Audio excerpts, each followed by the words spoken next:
इसीलिए कहते हैं कि भगवान के आगे किसी की नहीं चलती, और जो भगवान करता है उसको समझना भी है बड़ा मुश्किल। आपको बताना चाहेंगे कि फतेहपुर कस्बे में गुरुवार देर रात एक रसगुल्ले की फैक्ट्री में ट्रायल के दौरान ही बॉयलर फट गया, और बॉयलर फटने से पिता पुत्र की मौके पर ही मौत हो गई।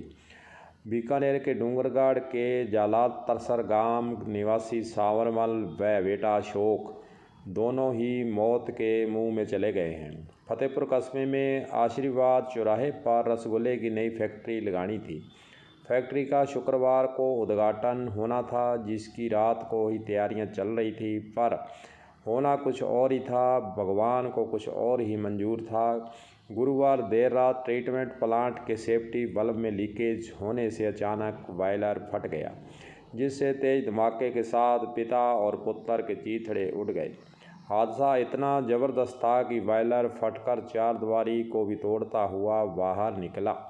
धमाके की आवाज़ भी करीब 3 किलोमीटर दूर तक सुनाई दी। जांच अधिकारी शबीर खान ने बताया कि घटना के दौरान फैक्ट्री के 4 जने मौजूद थे, जिनमें से बल्ब लीक होने पर 2 मजदूर तो भाग गए, जबकि सावरमल व अशोक उसके पास ही खड़े रहे। हादसे में बचे दोनों मजदूरों ने बताया कि इस दौरान पुत्र अशोक पिता सावरमल को बॉयलर से दूर रहने की हिदायत भी दे रहा था, पर कुछ मंजूर कुछ और ही था।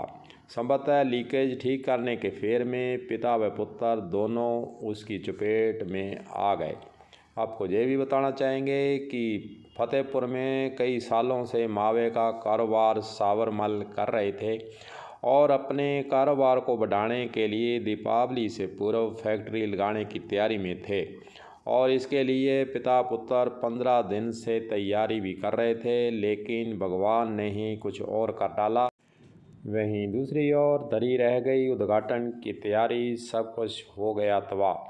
पिता पुत्र ने फैक्ट्री के उद्घाटन की पूरी तैयारी भी कर रखी थी, सभी मशीनें भी लग चुकी थी, और नए भवन में रसगुल्ले के लिए दूध व अन्य सामान भी आया हुआ था। लेकिन इसी बीच सब कुछ तबाह हो गया। जो भी हो भगवान के आगे, इसलिए कहते हैं कि किसी का जोर नहीं चलता। कलम न्यूज़ के लिए गुरदेव सिंह सैनी की रिपोर्ट।